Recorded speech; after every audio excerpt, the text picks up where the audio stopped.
함께 보실 하나님 나라 이야기 두 번째 시간은 제9장 구석의 가정 여섯 번째 시간인데요.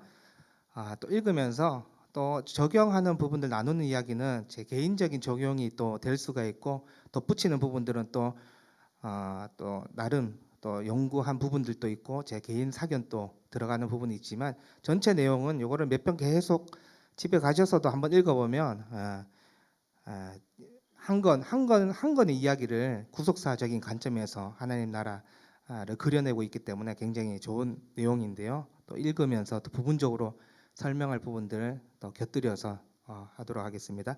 한번 읽어볼게요. 왕이 없는 이스라엘에게 다윗이라는 출중하는 왕이 세워졌습니다. 다윗 같은 왕이 없을 정도였습니다. 그러나 다윗조차도 온전하게 하나님 나라를 이루지는 못했습니다. 그 역시 제약된 인간이기 때문입니다. 솔로몬 역시 하나님의 지혜로 나라를 잘 다스리는 것 같았지만 아들 르호보람에 이르러 나라가 분열합니다. 이후 왕들은 원대한 사명 곧 하나님 나라의 건설에 실패합니다. 결국 북이스라엘과 남유다는 멸망하고 맙니다. 본장에서는 왜 그들이 실패할 수밖에 없었는지, 그들에게 하나님께서 기대하신 삶의 모양은 무엇이었는지를 살펴보겠습니다. 이렇게 지난주 내용을 이제 서로 부분에 담고 있는데요. 지난주 이제 다윗 잠깐 다루고, 이제 솔로몬 왕 시대 때 굉장히 솔로몬이 그 나라를, 공의와 정의의 나라, 또 백성들의 마음을 잘 알고 다스리고 싶어서 지혜를 구했는데 부귀영화가 따라오면서 그 당시 굉장히 부강했지만 마지막 말미때에, 솔로몬 정치 말미때에 산당을 통해서 정락 결혼을, 또 이방 나라 정락 결혼을 하게 되면서 산당을 열게 되고, 또 바알과 아사랴 그 우상들이 들어옴으로 인해서 북이스라엘과 남유다가 망했다. 이런 내용들을 살펴봤는데요. 그래서 그 가정 가운데서도 하나님의 열심을 지난주에 또 배웠는데, 또 오늘 파트는 이제 선지서와 지혜서인데, 이 부분에서 하나님은 또 우리에게 기대하는 것은 무엇이었고 어떤 역할들을 하나님께서 이루셨는지를 또 볼 텐데요. 자, 이제 선지자가 나오네요. 읽어보겠습니다. 선지자 A. 선지자의 등장. 이스라엘이 남북으로 갈라지면서 선지자의 역할이 도드라졌습니다. 사실 선지자의 출발이 어디서부터였는지 명확히 알 수는 없습니다. 다만 아비멜렉의 꿈에 하나님은 아브라함을 선지자라고 하셨고, 모세는 나와 같은 선지자를 예언했습니다. 이를 볼 때 선지자 직분은 구속 역사의 시작 단계에서부터 존재한 직분임에 틀림이 없습니다. 하나님의 계시의 전달자인 선지자는 왕정에 들어서면서 점점 중요해집니다. 왜냐하면 강력한 군주제의 꼭대기에 선 왕은 아무래도 하나님의 말씀에 귀를 기울이지 않을 가능성이 높기 때문입니다. 초당을 세울 때 사무엘을 필두로 나단, 갓, 아이야, 스마야 등 왕정 기간 내내 선지자들이 끊임없이 등장합니다. 예, 적혀져 있는데, 이제 왕정 시대 때 하나님께서 그냥 왕정 시대 때 그 왕도 세워진 과정을 보면 사사시대 지나면서 백성들이 요구해서 하나님이 이제 들어 주신 건데, 왕들도 결과적으로 하나님의 말씀을 잘 지켰을 때 부강하고 백성들을 공의와 정의가 흐르는 나라들이 있었지만, 다윗 또 그렇고 솔로몬도 굉장히 정치를 잘 하고 좋았지만, 그 말미에는 그 아들 르호보암부터 시작해서 이제 패역한 길로 나아가면서 이제 무너지지 않습니까? 근데 그 무너짐 자체로 내버려 두는 것이 아니라 여기 보니까 사무엘을 필두로 해서 갓, 아이야, 스마야 등 왕정 기간 내내 계속해서 하나님께서 택하신 백성 선지자들을 보내시는데, 이제 하나님 말씀을 기울이지 않으니까 이제 정신 차려라. 그리고 너희 백성들도 왕과 백성들에게 전해야 될 선지자들을 보내주는데, 우리가 조심해야 될 부분이 무엇인지를 한번 제가 생각해 봤는데, 우리가 끊임없이 이들이 그 역사 가운데 일어난 하나님의 도우심과 그 역사들 있지 않습니까? 너무 놀라운 것들을 경험했지만 또 불구하고 실패하는 모습들을 보면서 그 생각을 해봤어요. 그래서 하나님의 말씀을 항상 곁에 두고 마음에 새기는 것이 정말 중요하겠구나. 왜냐하면 인간은 끊임없이 자고 일어나면 모두 눈을 뜰까요? 재성도 같이 눈을 뜨기 때문에 하루라도 말씀을 귀 기울이지 않으면 넘어진다. 끊임없이, 그래서 성령을 통해서 하나님께서 선지자의 역할을 성령을 통해서 알려주시는 것 같아요. 오늘 또 말씀과 동행하라. 우리가 이제 믿기 시작하면 말씀, 기도, 또 성령 충만, 이거는 너무 다 잘 아는 사실이잖아요. 근데 뭐 이 일도 바쁘고 저 일도 바쁘고 뭐 또 여러 가지 정신이 없으면 말씀을 가까이 하기 힘든데, 이런 오늘 선지자, 하나님께 끊임없이 선지자를 통해서 순종하라, 말씀에 귀 기울여라, 다시 하나님께 돌아와라, 회개하라, 이런 것들을 전해주면서 저도 이 부분을 보면서 그렇다, 말씀을 늘 가까이 해야 되겠구나, 그러면 넘어지기 쉽구나, 이렇게 생각 들었는데, 이미 뭐 우리 기독교계 어르신이자 이제 고 옥하는 목사님도 일찍 이제 담임 목회에 들어서면서 나중에 이제 암에 걸리시고 이제 지병이 있으시면서 이제 80세 말미 때는 정말 그 말씀을 가까이 두지 않으면 좀 어르신이지만 얼마나 성경을 많이 봤겠어요. 정말 많이 읽었다고 들었는데 늘 그 설교 내용이라든지 말씀을 늘 가까이 했지만은 말씀을 하루라도 보지 않으면, 그때 그 나이 때는 기독교계의 어르신이었기 때문에, 누가 또 담임 목회였기 때문에 누가 이렇게 지적해 줄 사람이 없었는데, 특히나 그래도 그 옆에 하용주 목사님이라든지 이동호 목사님 그 친구 4인방 있지 않습니까? 그래서 그 친구분들을 통해서 늘 물었대요. 나의 부족한 부분이 뭐냐, 설교가 부족한 부분이 뭐냐, 또 때로 내가 조심해야 될 부분이 뭐냐 했을 때 그 친구 목사님들 통해서 늘 이렇게 귀 기울여 들으시고, 그런 모습들을 보면서 그렇구나, 말씀을 늘 마음에 새겨야 되고 중심에 있어야 되겠구나. 또 여러분들도 한번 점검해 보십시오. 말씀이 기준이 되지 않으면 늘 흔들리기 쉽기 때문에 늘 내가 말씀을 가까이 둬야 되겠구나. 요 부분을 여러분들도 한번 적용해 봤으면 좋겠습니다. B 부분 한번 보겠습니다. 신해산 율법과 견책하는 선지자. 선지자의 주된 역할은 왕을 책망하는 일입니다. 왕이 하나님의 말씀에서 이탈할 경우 그를 돌이키게 하는 것이 선지자 임무입니다. 이스라엘은 표면적으로 왕정 국가이지만 실상은 하나님의 통치를 받는 신정 국가입니다. 하나님이 진정한 왕이시고 그분의 말씀이 헌법입니다. 안타깝게도 왕들은 하나님 말씀대로 하나님을 섬기는 일에 실패했습니다. 실패한 명확한 이유가 적혀져 있죠. 말씀대로 살지 않았기 때문에 실패했다는 거예요. 계속 읽겠습니다. 성전을 건축한 솔로몬은 우상 숭배의 산실인 산당을 허용합니다. 덕분에 대부분의 왕들도 바알과 아세라를 위한 산당을 허용합니다. 이때 왕들을 꾸짖고 하나님의 심판을 선포한 자들이 선지자였습니다. 엘리사가 그러했고 엘리야가 그러했습니다. 유명한 갈멜산 사건을 우리가 잘 압니다. 표면적으로는 바알의 선지자 450년과 엘리야의 전투였지만 근본적으로는 아합 왕이 섬기는 바알과 엘리야가 섬기는 하나님의 대결입니다. 이 싸움을 통해 백성들은 누가 참 신이며 왕과 백성이 과연 누구를 섬겨야 마땅한지를 깨닫습니다. 우리가 이 부분에서 너무나 유명한 사건이고, 뭐 어렸을 때 우리 주일학교 때부터 여러분들도 그렇고 자주 들었던 스토리, 설교를 자주 들었지 않습니까? 우리가 생각하길 할 때 참신이 누구인지 겨뤄보자 했을 때 하나님께서 엄청난 강력한 불을 통해서 이미 그 제단은 나무들은 그 양이 그 나무 젖은 나무에 재물도 젖어 있었고 그 나무들도 제단들도 다 젖어 있었잖아요. 그래서 강력한 정말 불이 임하지 않으면 그 제단을 태울 수가 없는데, 눈에 보이게 완전히 하나님께서 역사하심을 보면서 이제 아합 왕도 그렇고 이세벨도 그렇고 이제 바알과 이거 거짓 우상이구나, 하나님이 진짜 참신이구나 경험했거든요. 그런데 그 다음 장에 보니까 엘리야가 어땠습니까? 이세벨과 아합이 기죽지 않았어요. 그 사건이 일어나면 이제 끝났구나 이렇게 생각해야 되는데, 엘리야를 잡아 완전 죽여버리자 이렇게 얘기하니까 엘리야가 근데 희한하게도요, 그 역사를 보고 난 다음에 두려운 마음을 가졌거든요.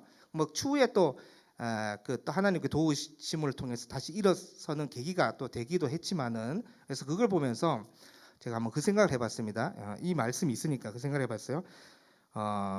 경험이 굉장히 중요합니다. 경험이 굉장히 중요하고, 때로도 저도 하나님을 처음 인격적으로 만났던 그 경험을 통해서 지금 이 자리에 있지만은, 끊임없이 또 새로운 하나님과의 만남의 경험들이 중요하지만 경험보다 중요한 것이 뭐냐 하면 하나님의 말씀이에요.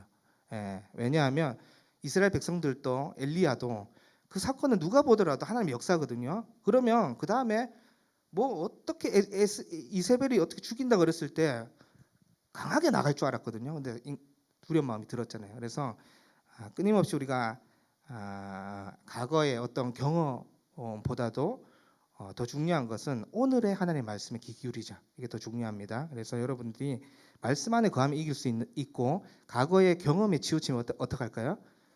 그거는 때로는 유익할 수가 있지만은 과거의 경험에 치우치면 내일 일은 어떻게 되는지 몰라요. 늘 성령 충만을 구하면서 말씀을 가까이 해야 되겠죠. 그래서 그게 특이하더라고요. 18장에 하나님의 역사를 눈으로 봤는데 왜 그 다음 장에 그 다음 사건에 엘리야가 두려워했을까? 백성들은 뭐 말할 것도 없이 엘리야가 두려워했으면 백성들은 더 두려워했겠지요. 그러니까 그런 내용들을 제가 떠올리면서 근데 이 사건뿐만 아니라 아브라함도 그렇고 야곱도 그렇고 이삭도 그렇고 정말 이건 하나님의 역사인데 거짓말을 2번이나 했잖아요. 누이라고 속였잖아요. 근데 그 하나님이 다 막아주셨잖아요. 꿈을 통해서 막아주시고 또 그럴 때 저는 생각해 볼 때 좀 교만할 수도 있는데 그런 역사를 보면서 아브라함이 또 왜 거짓말을 했을까 이런 생각을 하는데 우리도 마찬가지입니다. 늘 하나님 말씀에 귀 기울이지 않으면 어떨까요?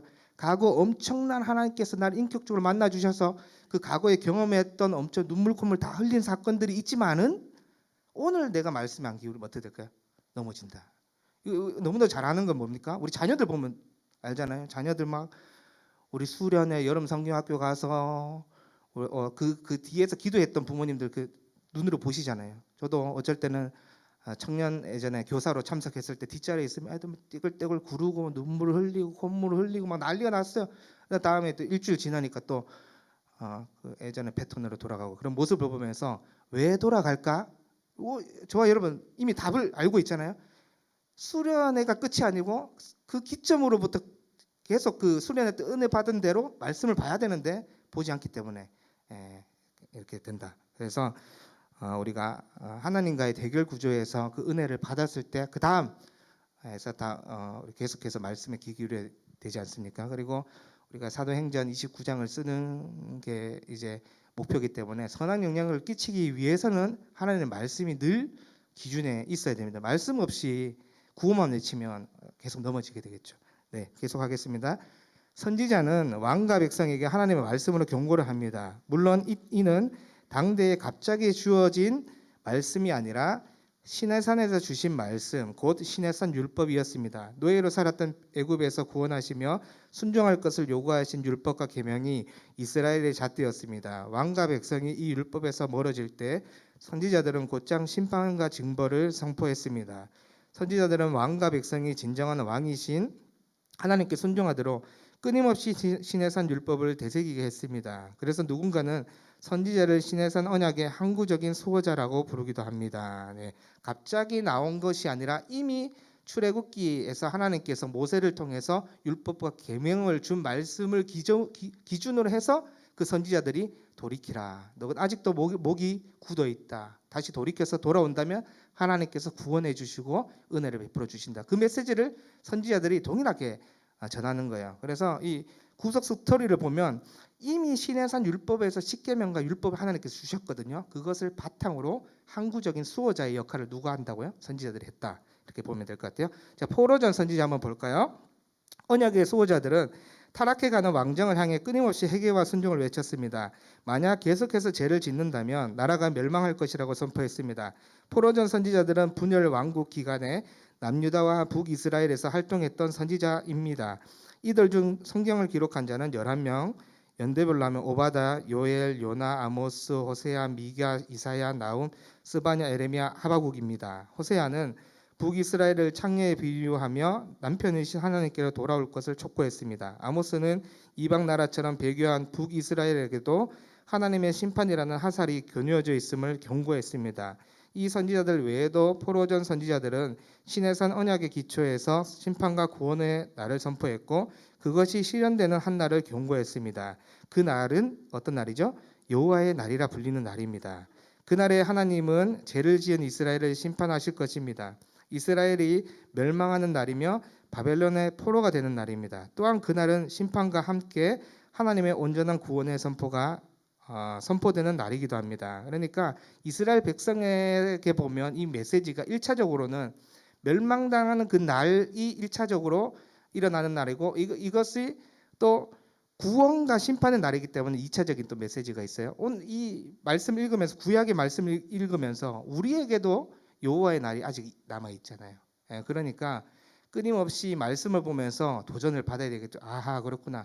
하나님의 날이 예수 그리스도가 재림하실 때에 우리에게도 해당되기 때문에 그 날을 믿지 않는 백성들에게는 심판의 날이겠지만 믿는 자에게는 어떤 날입니까? 구원의 날입니다. 이 메시지가 우리에게도 해당되기 때문에 끊임없이 그 구약의 스토리를 보면서 아하, 이게 나에게 또 적용되는 말씀이구나. 그래서 내가 돌이켜야 될 회개할 부분 없는지, 하나님께 순종하지 못하고 마음을 쏟아내지 못한 부분들은 없는지를 점검해 보면서 심판의 날과 구원의 날을 마음에 잘 새겨야 되겠죠. 계속 읽겠습니다. 여전히 우상을 숭배하며 언약에서 떠나는 왕과 백성이었지만 여호와의 날이 온다면 그들에게 희망이 있습니다. 죄악의 대가로 심판을 받아 바벨론의 포로가 되겠지만 하나님께서 구원을 베푸시겠다고 약속한 날이기 때문에 이스라엘과 열방의 회복은 아직 완전한 실패가 아닙니다.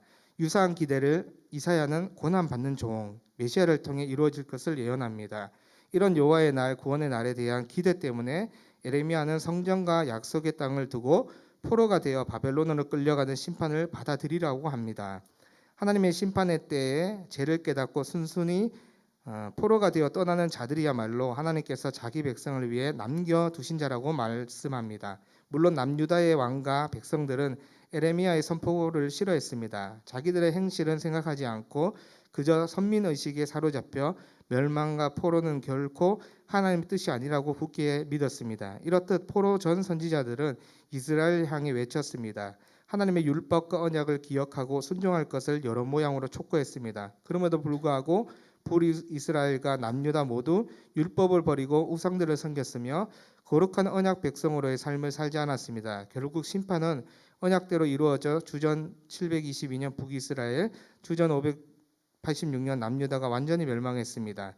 그러나 하나님께서는 계속해서 선지자들을 보내셨습니다. 예, 오늘날 이 메시지를 어떻게 참 생각해 볼까 했을 때 세 가지를 제가 한번 생각해 봤어요. 첫째는 오늘날에는 선지자는 없잖아요. 선지자는 없기 때문에 우리가 어떻게 이것을 도전받고 또 우리 마음을 움직이게 할까 했을 때 첫째는 말씀입니다. 말씀. 이 말씀이 설교자를 통해서 나오든지 본인이 큐티 성경을 연구하면서 깨닫게 되든지 말씀으로, 또 두 번째는 사람을 통해서 이 촉구할 수 있겠구나. 주위 사람들, 또 신실한 분들, 목회자들 아니면 순장님들, 또 우리가 영향을 끼치는 그 사람들을 통해서 이렇게 건면하거나 또 우리가 도전받았을 때 우리에게 또 마음에 또 찔림 같은 게 있을 수 있겠더라. 또 세 번째는 상황과 환경이 또 그렇게 열릴 수 있겠다. 상황과 환경이 이렇게 몰아간다라는 말들을 우리 목사님들도 쓰시고 우리 또 나눔하면 또 그렇게 쓰시는 용어가 있는데, 진짜 상황이 그렇게 몰고 가는 경우, 환경이 또 그렇게 몰고 가면 빨리 깨달아야 돼요. 내가 이 메시지가 나를 향한 메시지구나라고 깨달아야 되는데, 이 세 가지를 초점을 보면서 하나님께서는 분명히 말씀, 또 사람, 또 상황과 환경을 통해서 오늘날 선지자가 없지만 이렇게 선지자처럼 우리에게 마음을 두드릴 때 순종하면 하나님이 기뻐하시는 뜻일 것이고, 또 순종하지 않으면 또 몰고 가면서 결국 깨닫게 하시겠지만, 그렇게 결국 우리가 속된 표현으로 징계를 받으면서 이렇게 돌이키는 것보다 하나님께서 1차적으로, 2차적으로, 3차적으로 메시지 주실 때 바로바로 깨닫고 이게 성령님께서 나에게 오늘 주시는 말씀이겠구나 하고 바로 순종하면 어떻습니까? 하나님이 굉장히 기뻐하고, 또 순종하니까 하나님께서 이게 하나님께서 열리게 하셨고 하나님께 일하셨구나, 순종했을 뿐인데 추후에 깨닫게 하시거든요. 그러니까 하나님께서는 그 일하심이 기묘막측하지만은 일단은 순종으로 나아가면 정말 나중에 봤을 때 정말 하나님께서 일하셨구나, 이것을 깨닫게 될 것입니다. 이렇게 해서 이 세 가지를 저는 개인적으로 적어봤는데, 여러분들이 네 가지, 다섯 가지를 또 적을 수 있을 것 같아요. 그런데 어쨌든 오늘날에 선지자가 없지만은 늘 기준의 말씀, 설교, 또 사람을 통해서 또 상황과 환경을 통해서 여러분들이 마음에 찔림이 있을 때는 순종으로, 저한테도 제가 적은 내용이기 때문에 저한테도 적용하지만 여러분들도 한번 삶에서 적용해 봤으면 좋겠습니다. 네. 계속 읽어볼게요. 하나님은 자기 백성을 완전히 버리시지 않으셨습니다. D 한번 볼게요. 포로 및 포로 이후 선지자. 포로 기간에 활동하며 성경을 기록한 선지자는 에스겔, 다니엘, 에레미야입니다. 에레미야는 이 기간에 애가를 기록했습니다. 이들은 바벨론의 포로로 잡혀간 자들을 대상으로 사역한 선지자들입니다. 비록 시내산 율법에서 떠난 죄로 멸망했고 포로가 되었지만 이스라엘의 역사와 하나님의 구속 역사는 끝나지 않았습니다. 하나님은 약속에 신실한 분입니다. 창세기 3장 15절부터 이어온 하나님의 언약, 구속 약속은 반드시 이루어질 것입니다. 그러나 언제나 불순종하는 사람이 문제였습니다. 그들에게 율법이 있었지만 기억하지 않고 지키지 않는 완악함이 늘 문제입니다. 이에 하나님은 선지자 에스겔을 통해 약속하시길 무엇을 주시겠다 말씀하시죠? 성령을 부어주시겠다라고 말씀하셨습니다. 성령을 주셔서 그들이 하나님의 율례를 행할 수 있도록 근본적인 조치를 취하시겠다라고 말씀합니다. 네. 여기서 나중에 아마 제가 10장, 11장, 12장 읽어보지 않았지만은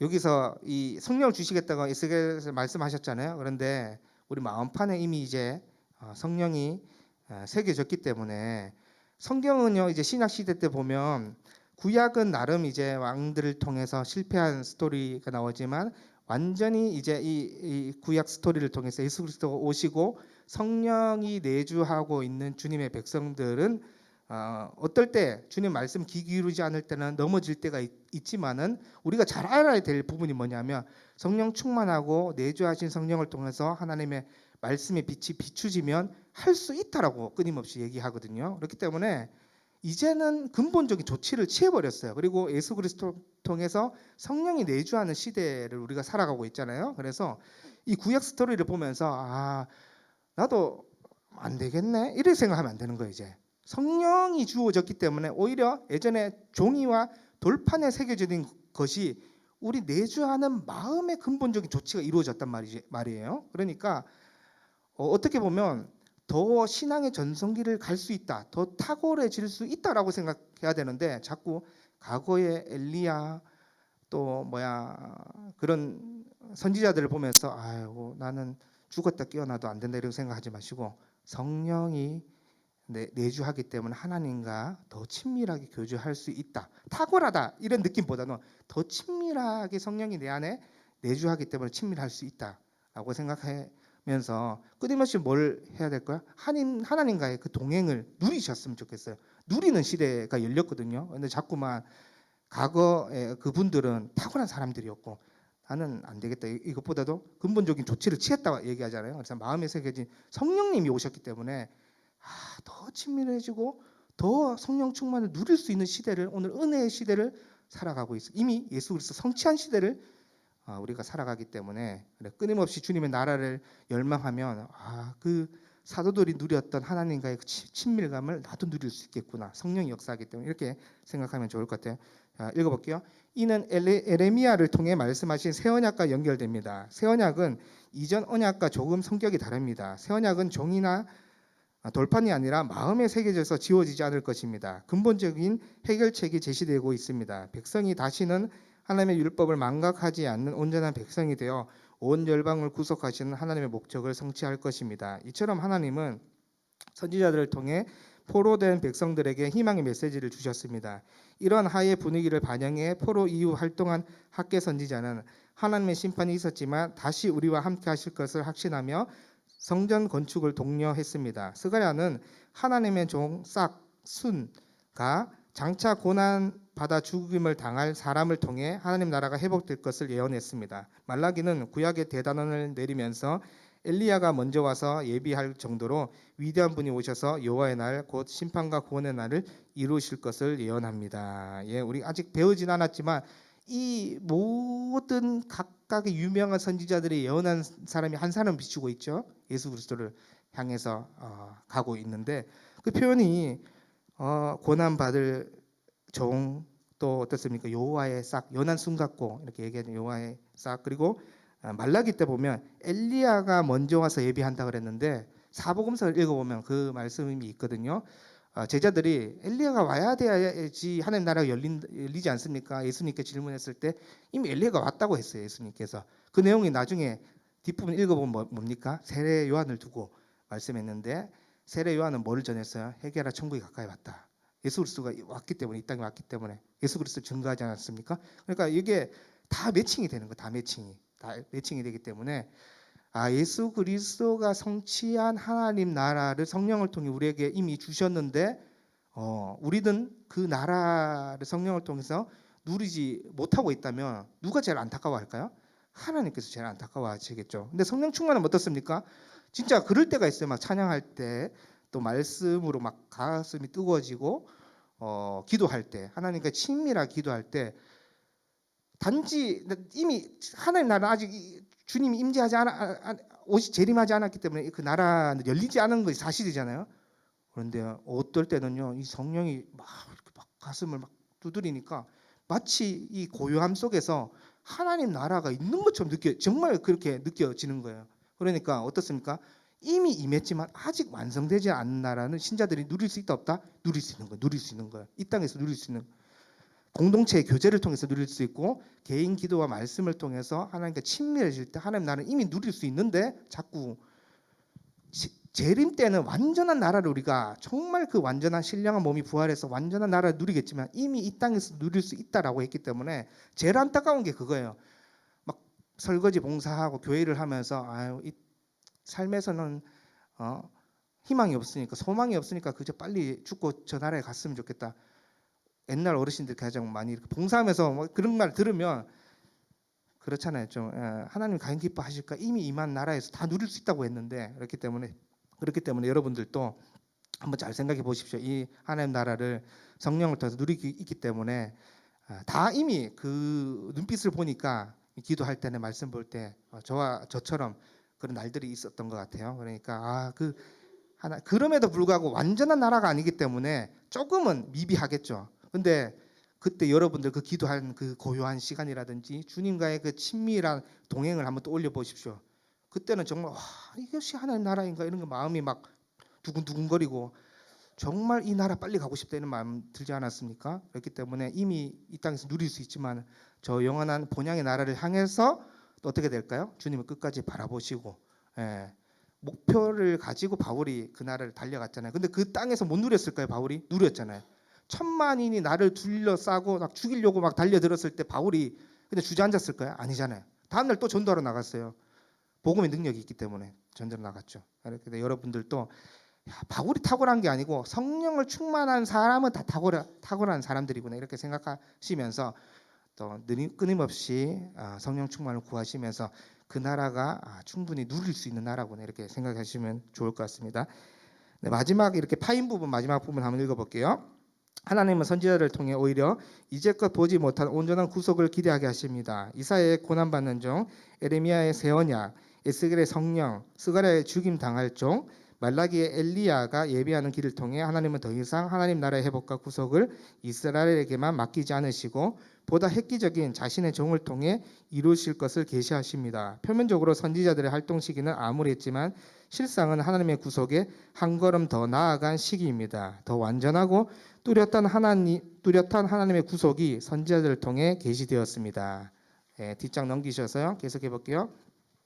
말라기의 예언을 끝으로 거의 400년 이상 하나님의 계시가 중단되었지만 염려할 것 없습니다. 하나님은 언제나처럼 신실하시기 때문입니다. 선지자들을 통해 약속하신 온전한 구속이 언젠가는 이루어질 것입니다. 말라기를 끝으로 구약을 닫으며 우리는 이스라엘 역사의 실패로 인한 실망을 넘어 하나님께서 친히 이루실 새 언약과 메시아를 통한 회복과 구속에 대한 열망을 품읍시다.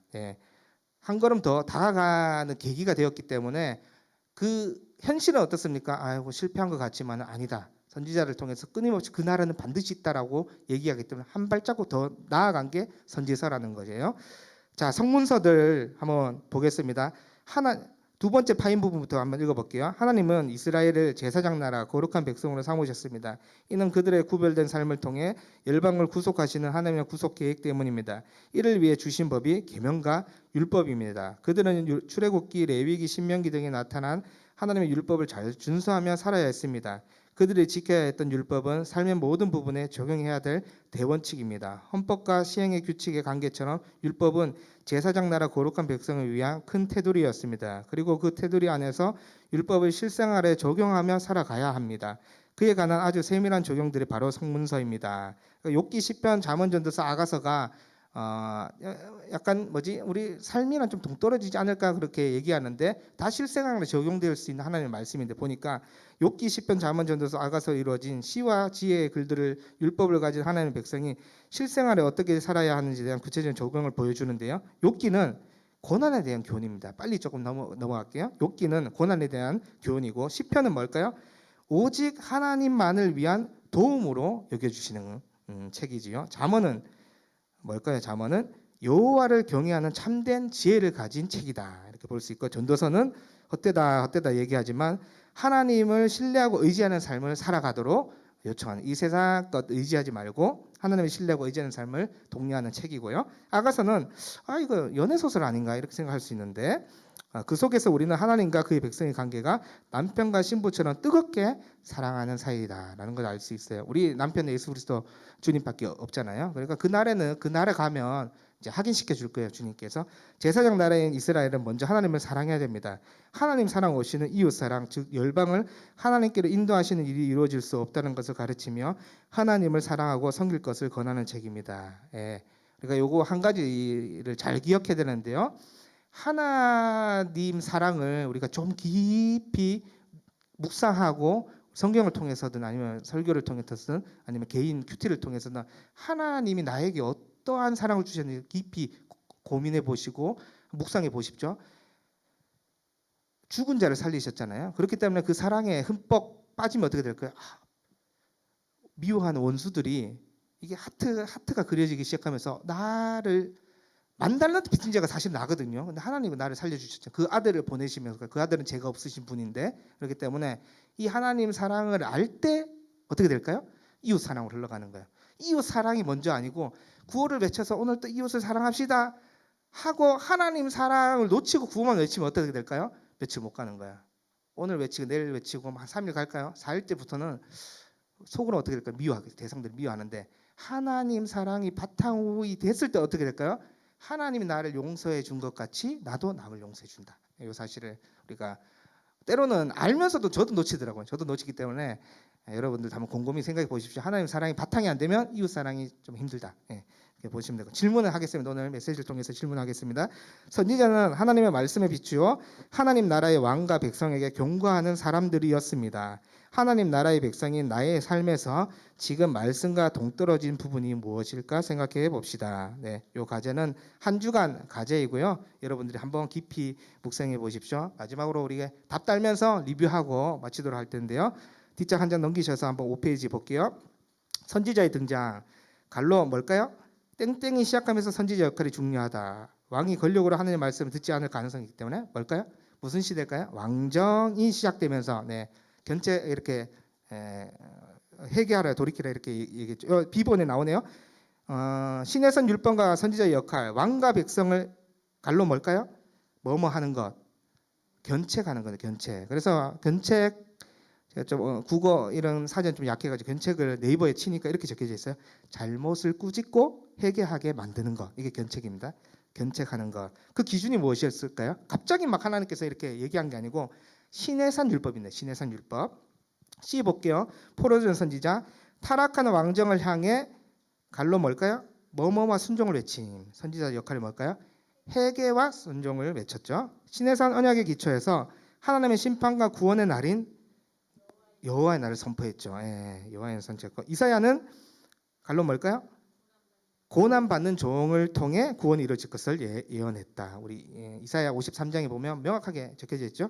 에레미야는 바벨론의 포로가 되라는 예언을 했죠. 이 예언에 순종하는 자들은 남은 자이다. D 볼게요. 포로 및 포로 이후 선지자 에스겔은 하나님께서 성령을 부으셔서 언약을 이루어 가실 것을 예언했다. 이제 성취가 된 시대를 우리가 살아가고 있죠. 에레미야는 뭘까요? 새 언약을 선포하며 언약이 백성의 마음에 새겨질 것을 예언했다. 그래서 에베소서에 보면 새 사람이 되었다고 얘기하거든요. 새 언약을 품은 새 사람이 되었다. 완전히 새로운 그리스도를 모시는 새로운 사람이 되었다 이렇게 말씀하기 때문에 또 성취가 되었죠. 스가랴는 하나님의 종 뭘까요? 싹을 통해 말라기는 엘리야가 먼저 와서 예비하신 크신 분이 오셔서 여호와를 나를 이루신다 예언했죠. 그러니까 곳곳에 예언하는 책이 신약 시대에 예수 그리스도 통해 이루어진 시대를 우리가 살아가고 있다 이렇게 보시면 될까요? 자, 두 번 성문서 한번 볼게요. 하나님 나라 백성 구체적인 삶, 제사장 나라 거룩한 백성에 주신 책이 뭘까? 주신 법이 뭘까요? 계명과 율법 주셨다. 율법은 삶의 대원칙이죠. 율법의 세밀한 적용들이 바로 뭘까요? 성문서인데요. 성문서는 5가지 책이네요. 뭘까요? 욥기, 시편, 잠언, 전도서, 아가 등이 포함됩니다. 욥기 한번 볼게요. 성도들의 갈로 뭘까요? 고난을 교훈해 주는 책이죠. 욥이 그렇게 고난 당했는데 38장에 하나님의 현현을 만나고 나서 그 42장에는 1장 이전에 받았던 축복의 2배 이상으로 더 큰 축복을 받았거든요. 그렇게 여러분들이 고난 가운데 또 때로는 신자들은 고난을 통과하는 길이거든요. 그렇기 때문에 때로는 앞으로 모르겠어요. 그래서 저는 낙관적으로 예상하기보다는 반드시 신자들 삶에는 고난이 있다 이런 설교를 좀 자주 하는 편이에요. 그러니까 바라기는 뭐냐면 그 설교를 하면서 너는 안 돼라고 던지는 게 아니고 그 고난 가운데 하나님이 주신 축복이 엄청 크다라는 것을 알기 위해서 메시지를 던지는데 욥기가 그러한 책이다. 고난을 교훈하는 책이고 시편 하나님은 우리의 뭘까요? 도움으로 여기도록 하나님께서 우리의 도움이다. 큰 도움이시니까 피할 반석이 되시고 이렇게 말씀하시죠. 잠언 갈로 뭘까요? 여호와를 경외하는 참된 지혜의 책이다. 전도서는 세상의 헛된 거 하나님을 의지하는 삶을 말씀하고 있고요. 아가서는 뭘까요? 하나님과 백성의 관계, 우리의 신랑 되신 예수님 이렇게 연애 소설 같지만 그 연애 소설을 고백하는 대상이 누굴까? 우리 주님이다. 여러분들이 그래서 아가서를 보면서 나의 사랑 이렇게 표현하는 부분 보면서 주님께서 나를 이렇게 속삭여 주시고 나도 그 사랑을 받았으면 이렇게 조금 고백했으면 좋겠고 주님 사랑합니다. 축복 너무 감사합니다. 고맙습니다. 이렇게 사랑해 주셔서 고맙습니다. 이렇게 얘기해 주시면 좋을 것 같고요. 오늘 우리가 들은 말씀을 가지고 함께 마음을 모아서 기도하기 원하는